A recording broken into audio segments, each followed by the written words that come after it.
ಇನ್ನು ಬೆಂಗಳೂರಿನಲ್ಲಿ ಕ್ರೈಮ್ ಸುದ್ದಿಗಳಿಗೇನು ಬರವ, ಬರೀ ಕೊಲೆಗಳು. ಎಲ್ಲಿ ನೋಡ್ತೀವಲ್ಲಿ ಇಂಥ ಸಂಘಟನೆ ಇಂಥ ಘಟನೆಗಳು ನಡೀತಾ ಇವೆ. ಎಲ್ಲೋ ಒಂದು ಕಡೆಗೆ ಇವರೆಲ್ಲರಿಗೂ ಕೂಡ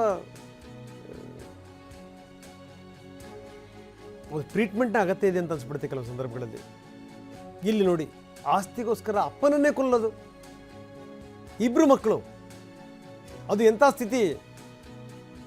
ಆತನ ಮಗ ಏನು ಕೊಂದಲ್ಲ, ಆ ಮಗನ ಹೆಂಡತಿ ಅಂದರೆ ಸೊಸೆ ಗಂಡರ ವಿರುದ್ಧನೇ ದೂರು ಕೊಟ್ಲು.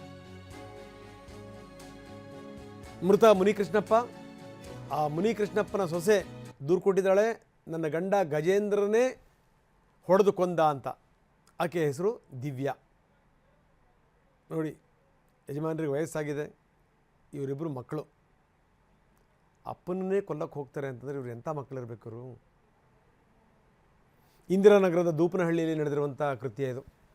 ಆಸ್ತಿಗೋಸ್ಕರ ಜಗಳ ಆಯಿತು. ಜಗಳ ಆಗ್ತಿದ್ದಂಗೆ ಹಾಕಿ ಸ್ಟಿಕ್ಕು ರಾಡು ಎಲ್ಲ ಎತ್ಕೊಂಬಂದು ಅವರಪ್ಪನ ತಲೆ ಹೊಡೆದು ಹಾಕಿದ್ರು. ಒಬ್ಬನನ್ನು ಬಂಧಿಸಲಾಗಿದೆ, ಇನ್ನೊಬ್ಬನಿಗೋಸ್ಕರ ಪೊಲೀಸರು ಹುಡುಕ್ತಾ ಇದ್ದಾರೆ. ಪಾಪಿ ಪುತ್ರರು.